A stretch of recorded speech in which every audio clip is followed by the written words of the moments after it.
Oke, baik. Bismillahirrahmanirrahim. Assalamualaikum warahmatullahi wabarakatuh. Selamat pagi semuanya, rekan-rekan peneliti, calon peneliti, dan juga sivitas akademika yang berada di domisili Republik Indonesia.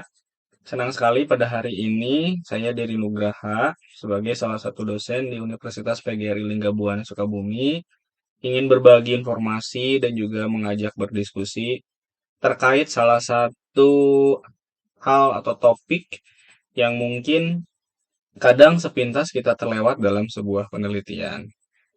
Saya awali eh, video ini dengan perkataan dari Galileo Galilei. Dia mengatakan bahwa mengukur itu ada dua jenis, ada dua hal, sorry, ada dua hal yang diperhatikan. Yang pertama adalah objek ukur, yang kedua adalah alat ukur. Jadi itu dua poin penting yang menjadi awal di video yang akan kita pelajari hari ini.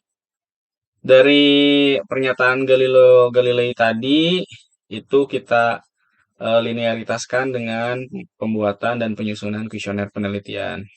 Mohon izin dalam menyusun video ini, mungkin nanti banyak kesalahan terkait dengan istilah-istilah dan juga terkait dengan teori-teori.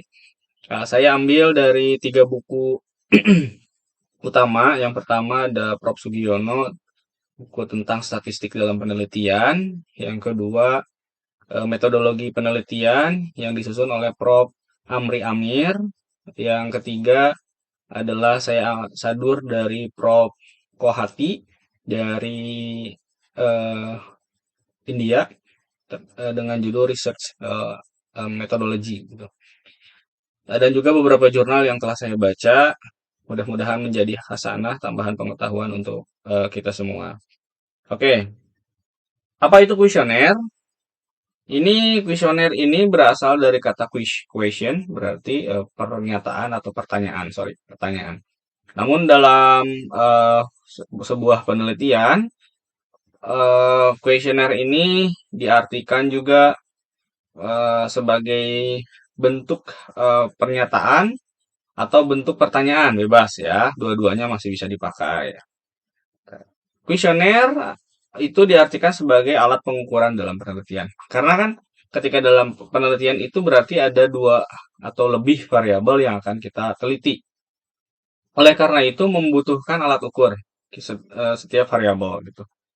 Kemudian yang kedua ada yang mengistilahkan kuesioner adalah instrumen pengumpulan data ternyata dalam jumlah yang besar katanya pengumpulan datanya. Oke. Kenapa pentingnya kita menyusun kuesioner? Ada dua tujuan utama kita menyusun kuesioner. Yang pertama tadi yang seperti saya sampaikan bahwa untuk memperoleh informasi yang relevan dengan tujuan penelitian atau tujuan survei. Karena kuesioner ini tidak selalu tentang penelitian ya, bisa tentang survei dan lain sebagainya dipergunakannya. Yang kedua ini juga untuk memperoleh informasi terkait dengan tingkat validitas dan reliabilitas sebuah variabel gitu ya. Apa saja yang ada di kuesioner? Yang pertama yang harus ada di kuesioner itu bisa tentang fakta penelitian dan lain sebagainya. Yang kedua juga bisa tentang pendapat atau sikap. Yang ketiga juga bisa tentang informasi. Yang keempat tentang persepsi diri. Kemudian bagaimana penggunaan bahasa dalam kuesioner? Yang pertama menggunakan bahasa Indonesia yang baik dan benar karena kita berada di negara Republik Indonesia. Selain menggunakan bahasa Indonesia yang baik dan benar, diusahakan untuk mudah dimengerti karena responden ini berbagai macam latar, background, dan juga tingkat pendidikan. Yang kedua, ketika kita menggunakan istilah asing atau bahasa asing, hendaknya disertai dengan penjelasan tambahan agar tidak menjadi ambigu. Ketika kuesioner kita menjadi ambigu, mungkin nanti kesananya di kesimpulannya ketika diuji validitas dan reliabilitas itu mungkin tidak valid atau kurang reliable dan seterusnya. Kemudian yang ketiga ini juga yang mungkin sering terlupakan, hindari pertanyaan yang memiliki lebih dari satu pengertian. Ini wajib dihilangkan. Jadi satu pernyataan untuk satu pengertian saja atau satu indikator saja cukup gitu ya. Oke, kemudian ini juga dihindari pertanyaan yang mengandung sugesti. Contoh, misalnya saya contohkan satu saja ya. Misalnya tentang penggunaan media elektronik misalnya ya. Eh, Media elektronik. Apakah Bapak atau Ibu menggunakan media elektronik berikut? Satu, radio, dua, TV. Jadi itunya sudah mengandung sugesti, pertanyaannya sudah digiring gitu. Mungkin beberapa orang responden itu tidak menggunakan TV, tidak menggunakan radio untuk mendapatkan informasi dari media elektronik. Misal internet dan seterusnya. Tapi kita bentukkan sugestinya menjadi kalau nggak milih radio itu TV gitu dan seterusnya ya. Itu juga harus dihindari seperti itu. Ada beberapa jenis kuesioner. Nah, ini saya ingin jelaskan sedikit, mudah-mudahan bisa dapat dipahami. Yang pertama ada berdasarkan cara menjawab kuesioner itu. Yang kedua ada berdasarkan jawabannya. Dan yang ketiga berdasarkan bentuknya. Kita breakdown satu-satu. Kalau kuesioner berdasarkan cara menjawab ada empat seperti ini. Ada empat. Yang pertama ada kuesioner tertutup, yaitu pertanyaannya tertutup atau pernyataannya tertutup. Contoh misalnya seperti ini. Saya ambil ini contohnya terkait ke keluarga berencana saja ya, terhadap ibu-ibu misalnya yang sudah menikah. Apakah ibu sudah pernah menjawab tentang keluarga berencana? Misalnya ya. Yang pertama, pilihannya cuma dua, tertutup nggak ada pilihan lain. Makanya disebut kuesioner tertutup. Satu pernah, dua tidak pernah. Yang kedua, misalnya kuesioner terbuka. Ini yang kedua. Ini kemungkinan jawabannya nggak ditentukan lebih dahulu. Jadi responden bebas memilih jawaban. Jadi tidak pernah atau tidak pernah. Contohnya misalnya, menurut pendapat ibu masalah apa yang paling berat bagi wanita di kota misalnya ya. Ini jawab si ibu nanti. Bisa satu, apa, dua, tiga, dan seterusnya, dan seterusnya. Ini menjadi kuesioner terbuka. Kuesioner yang ketiga berdasarkan cara menjawab adalah ada kombinasi antara tertutup dan terbuka. Jadi jawabannya sebetulnya udah ditentukan, tapi kemudian disusul pertanyaan-pertanyaan terbuka gitu ya. Contohnya misalnya, apakah Ibu pernah mendengar tentang cara-cara menjarangkan kehamilan atau misalnya membatasi kelahiran? Yang jawaban yang pertama ini tertutup dulu. Satu pernah, dua tidak pernah. Dan disusul oleh pertanyaan terbuka. Kalau pernah, jika pernah, cara-cara apa yang pernah ibu dengar gitu ya. Nanti ibunya menjawab satu, dua, tiga, dan seterusnya. Oke. Yang keempat berdasarkan cara menjawab adalah ini yang semi terbuka. Jadi ada pertanyaan semi terbuka dan jawabannya sudah tersusun. Nah, ini yang mungkin bisa dipakai oleh beberapa calon peneliti agar kita mendapatkan informasi sesuai dengan yang kita harapkan. Alat KB apa gitu ya yang ibu pakai misalnya. Yang pertama ada IUD, dua pil, tiga sterilisasi dan seterusnya dan lain-lain dan seterusnya. Itu berdasarkan cara menjawab. Kemudian ada kuesioner berdasarkan jawaban. Ada yang kuesioner langsung. Nah, itu mah tentang pertanyaan diri pribadi responden secara langsung gitu. Ada yang tidak langsung. Pertanyaannya menyangkut data pribadi, tidak menyangkut data pribadi responden, tetapi menyangkut hal-hal lain. Contoh misalnya, bagaimana pendapat saudara tentang kepemimpinan si A selama ini? Jawabannya mungkin ada yang satu baik sekali, dua baik, tiga kurang baik, empat sangat kurang baik. Seperti itu ya. Ini di kuesioner tidak langsung. Kemudian untuk berdasarkan bentuknya, ada beberapa, ada kuesioner pilihan ganda, ini sudah jelas. Jadi ada option A, B, C, D, dan seterusnya. Ada juga bentuknya kuesioner isian, seperti tadi pertanyaan terbuka. Ada juga bentuknya checklist, dan ada juga kuesioner skala bertingkat atau ordinal scale. Kenapa kita menggunakan kuesioner? Yang pertama itu tidak memerlukan kehadiran peneliti. Jadi ketika kita ingin mengumpulkan data di sebuah objek penelitian, itu ada dua data yang kita wajib punya. Yang pertama adalah data primer, yang kedua ada data sekunder. Untuk data sekunder, biasanya kita menggunakan pedoman wawancara, observasi, dan seterusnya untuk mendapatkan data sekunder. Sedangkan untuk data primer yang berkaitan dengan objek-objek penelitian, itu kita bisa gunakan kuesioner, gitu ya. Misalnya, ini jadi menjadi keuntungan kuesioner. Yang kedua juga bisa dibagikan serentak ke banyak responden, apalagi dengan zamannya sekarang kita bisa menggunakan berbagai aplikasi yang memudahkan kita tidak harus kuesionernya berbentuk kertas, paper base gitu ya. Kita juga bisa menggunakan elektronik kuesioner gitu, kuesioner dengan menggunakan Google Form, dengan menggunakan dan lain sebagainya dan lain sebagainya.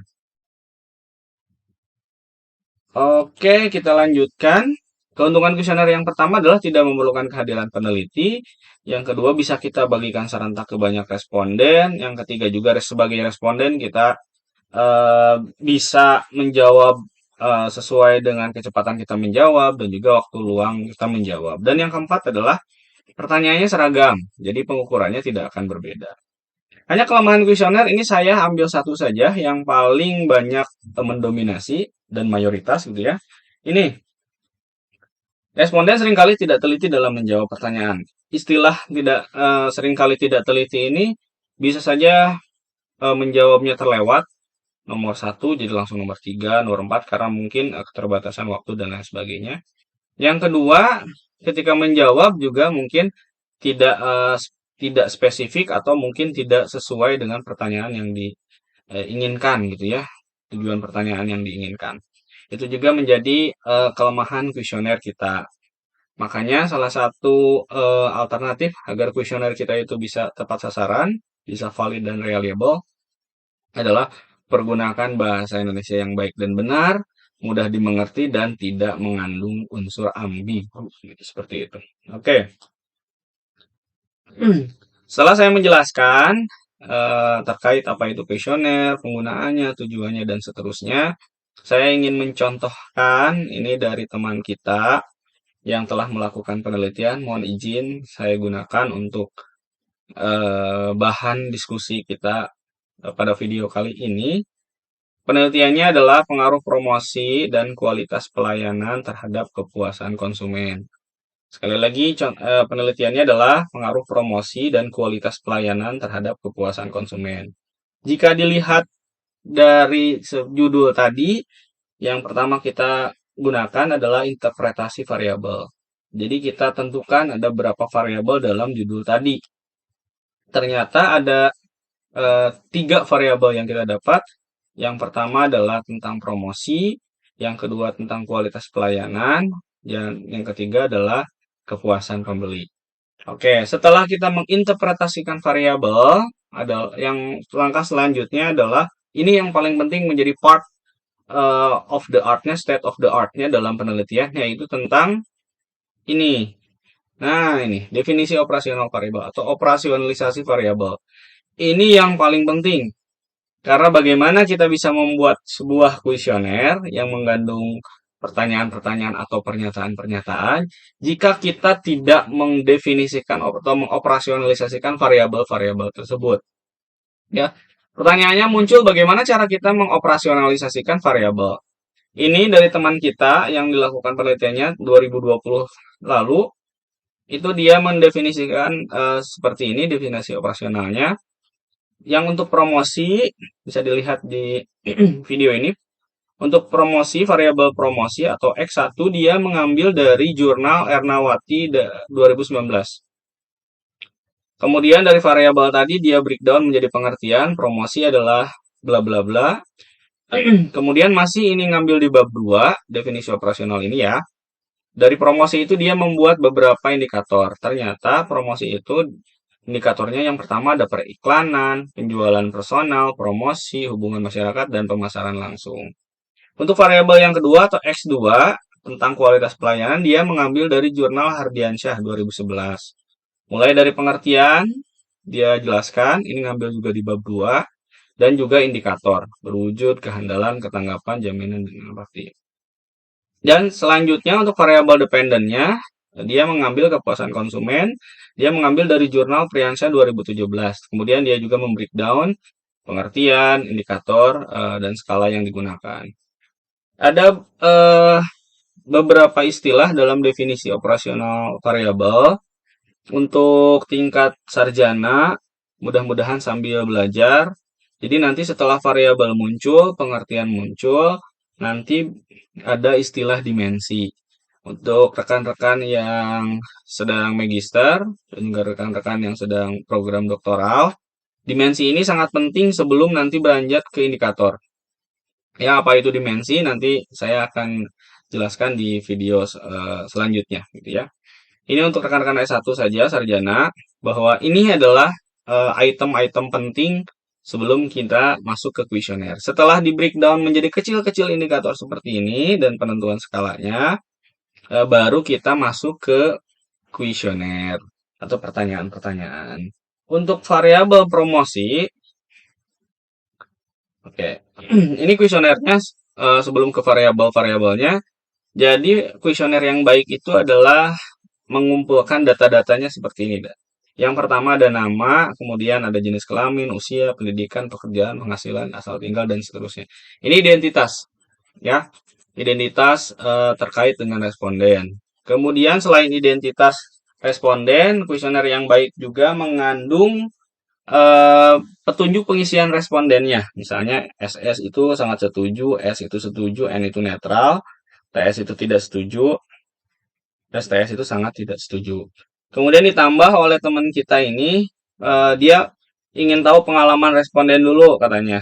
Ya karena eh, tempat yang diteliti adalah toko Asia Fashion gitu ya. Nah, maka di Asia Fashion dia pengalaman respondennya apa sudah pernah ke sana atau belum dan seterusnya seterusnya. Oke, ini adalah kuesioner yang baik ya. Yang pertama ada identitasnya, kemudian ada petunjuk pengisian. Untuk pengalaman responden silahkan bisa dicantumkan untuk menambah hasanah pengetahuan terkait dengan variabel-variabel yang akan kita teliti. Oke, di kuesioner promosi atau X1 dia membuat 5 pernyataan atau dia pernyataan. Jadi kuesioner itu bisa bentuknya pertanyaan atau pernyataan, silahkan bebas saja. Ini adalah kuesioner promosi. Jadi ini dari 5 ini mungkin mewakili satu persatu indikator. Ya, nomor 9, nomor 10, 11, 12, 13 gitu ya. Kemudian untuk kuesioner kualitas pelayanan dia juga ngambil 4 disesuaikan dengan indikator kualitas pelayanan. Sekali lagi saya tidak ingin masuk kepada inti dari apa itu indikator-indikatornya. Yang penting yang ditampilkan mewakili untuk kualitas pelayanan. Si kuesioner-kuesioner ini, pernyataan-pernyataan ini bisa mewakili data-data yang diinginkan terkait dengan kualitas pelayanan. Kemudian di yang terakhir adalah di kuesioner kepuasan konsumennya, variabelnya adalah seperti ini. Ini adalah bentuk yang mungkin lebih saya rekomendasikan gitu ya. Ada pernyataan, kemudian ada indikator, misalnya seperti ini. Tadi tampilannya bisa seperti yang tadi ya, indikatornya tidak dimunculkan, atau juga bisa seperti ini, indikatornya dimunculkan. Oke, ketika indikatornya dimunculkan, misalnya seperti ini. Jadi untuk variabel kepuasan konsumen ini ada indikatornya, ada kualitas produk, harga, kualitas pelayanan, dan faktor emosional. Oke, dari kualitas produk, dia membuat 3 pernyataan. Dari harga dia membuat 3 pernyataan. Dari mulai kualitas pelayanan dan seterusnya dia 3 pernyataan, 3 pernyataan. Oke, bentuk seperti ini yang mungkin saya rekomendasikan bagi kalian yang eh, akan membuat kuesioner gitu. Munculkan indikator-indikatornya buat pertanyaan atau pernyataan-pernyataan yang mendukung kepada indikator. Ini adalah tampilan kuesioner yang paling saya rekomendasikan untuk kita dalam menyusun penelitian. Mungkin itu saja yang bisa saya sampaikan terkait dengan penyusunan dan pembuatan kuesioner penelitian. Mudah-mudahan bisa bermanfaat. Jika ada kritik dan saran, bisa langsung menghubungi ke email saya. Terima kasih banyak atas segala perhatian. Mudah-mudahan selalu bermanfaat. Mohon maaf atas segala kekurangan. Billahi fisabilillah. Assalamualaikum warahmatullahi wabarakatuh.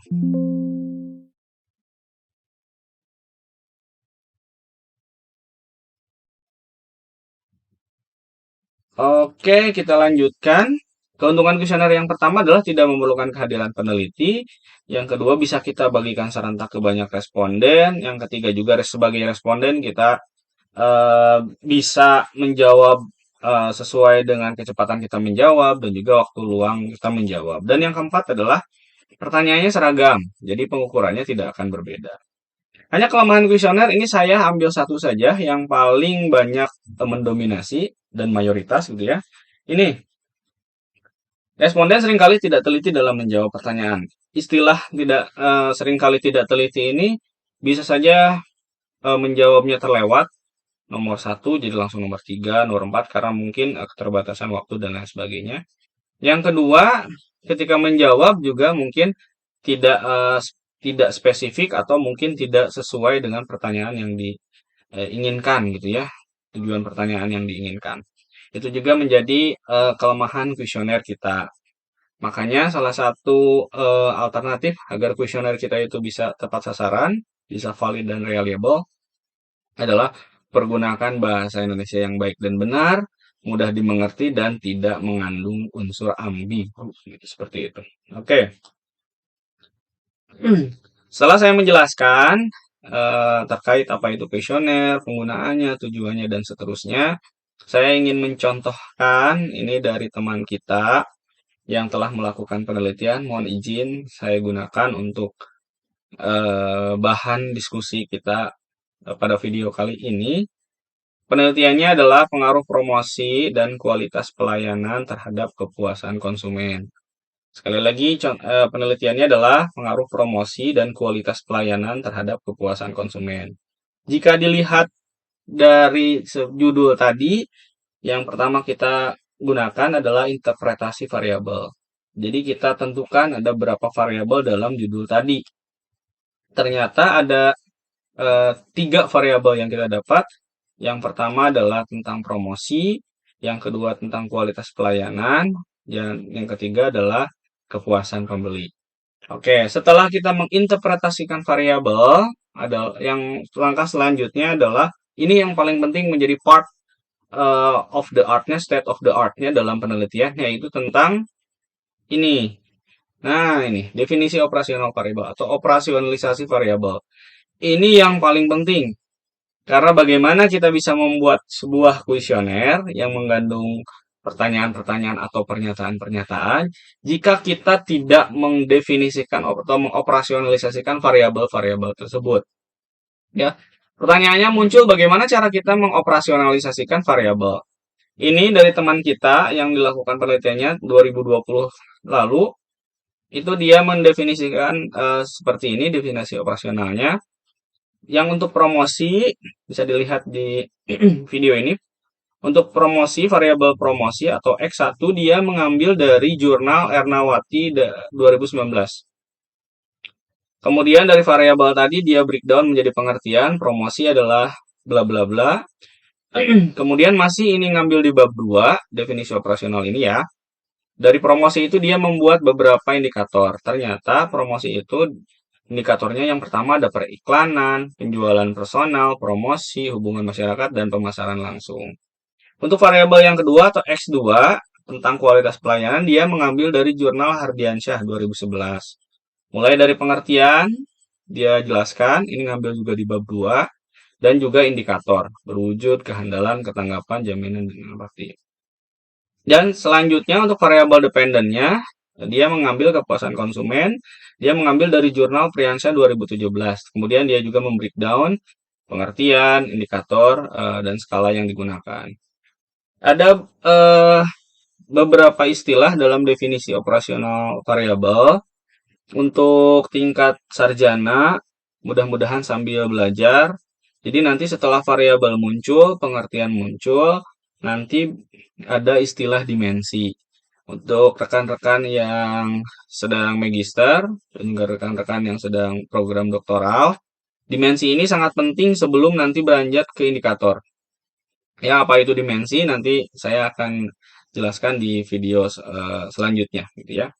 Ini untuk rekan-rekan S1 saja, sarjana, bahwa ini adalah item-item penting sebelum kita masuk ke kuesioner. Setelah di breakdown menjadi kecil-kecil indikator seperti ini dan penentuan skalanya, baru kita masuk ke kuesioner atau pertanyaan-pertanyaan.